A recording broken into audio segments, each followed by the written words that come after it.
Well, hydrogen cars have been coming. I've been telling you about that. And here's a great cutaway of one, and that's coming right up.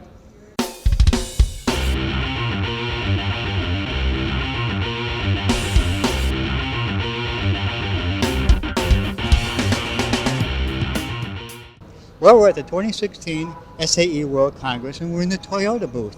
And with me is Jared Farnsworth, and he is a senior engineer for powertrain on these hydrogen vehicles. And he has got a wealth of information. Jared, tell us about how Toyota approaches the hydrogen vehicle industry. Okay. We know you've been working on it for a really long time. Yes, we have. And tell us about how this one works. Okay. Well, this is the Toyota Mirai. It's a fuel cell hydrogen vehicle. Right. So basically, a fuel cell takes oxygen from the air, Right. and then hydrogen, which we store in tanks, and it generates electricity. And the only byproduct is water. So it's a zero-emission electric vehicle. Right.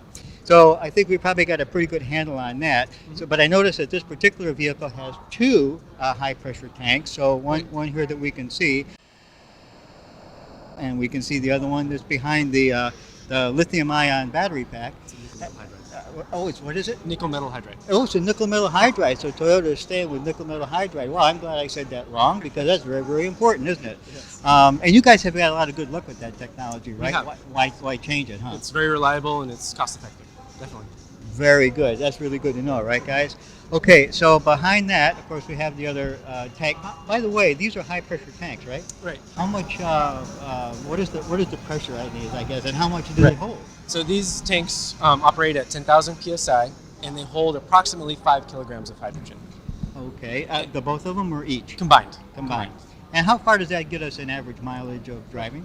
So we have an EPA rating of 312 miles on a full tank of hydrogen. Wow, 312 miles. And get this, how long does it take to refill them? 3 to 5 minutes. Ain't that cool? This is like, pumping gas, I guess. Yeah. Very, very cool. Okay, so now we're going to take the hydrogen from the tanks, and we're going to bring it to the fuel cell stack. Right. And for those of you who haven't seen any of the previous stuff that we may have done on fuel cells, tell us just briefly what the fuel cell stack does. Right. So it's an electrochemical device.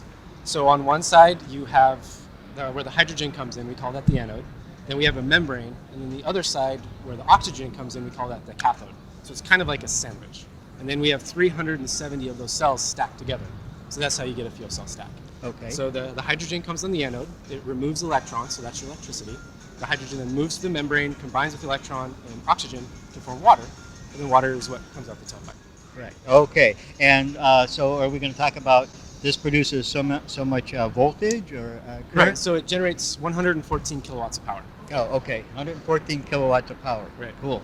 All right. Now, next to that, I see something called a fuel cell booster converter. I have no idea what that is. You want to tell us a little bit more about that? Right. So for this vehicle, we use components from our traditional hybrids, Okay. and they operate at 650 volts. Now, a fuel cell operates less than 400 volts in our case. So we need to boost that voltage up in order to use it or mate it with our existing technology. Okay, so that's what the fuel cell booster converter does. Right. That's very cool. Yeah. All right, so now we move forward to the transaxle, and I see there's an inverter converter assembly on the top that is very much like the ones in the Prius or something like that, Right. liquid cooled, I suppose. Right, and there's a reason for that. So this is a hybrid, which means we have the two power sources. So we have the fuel cell and then the battery. Right. And the battery operates for the same reasons that we have in the Prius. So it improves efficiency, we can capture energy during regenerative braking and use it again. Same principle. Oh, absolutely fantastic. So we're going to use that technology, like in the Prius, for starting out, for capturing energy during regenerative braking and that type of thing. Plus, we're going to generate current that's needed to run the motors in the transaxle at the same time. Right, right, absolutely. What an efficient system. This is just fantastic. So where is Toyota right now as far as getting ready to produce and release this vehicle to you guys? It's actually already for sale. So in 2014, this came for sale in Japan. And then last year in the US, it's for sale. And then now it's also opened up to Europe. See, that's fantastic.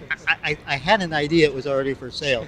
But a lot of the times we get to talk here at the show about things that are coming, things that are brand new, looking forward, and I'm sure you guys are happy to know that you can go out and buy this thing right now. So moving forward, is this kind of like the idea that Toyota has for their basic platform? In other words, you want to move from a hybrid electric vehicle to perhaps a hydrogen vehicle? Right. Toyota believes that we need a portfolio of technologies. So we need battery EVs, we need hybrid technology, and we need fuel cells. But we think that fuel cells can play a significant role in the overall market because it's scalable. So we can have a sedan-sized vehicle, fuel cell vehicle. We can have an SUV, and we can go all the way up to like buses and heavy duty. So it can take a very large part of the market and then move it to a zero-emission transportation system. Just outstanding. Yeah. All right, you've heard about it. We know it's been coming. It is now here. You really got to check this stuff out.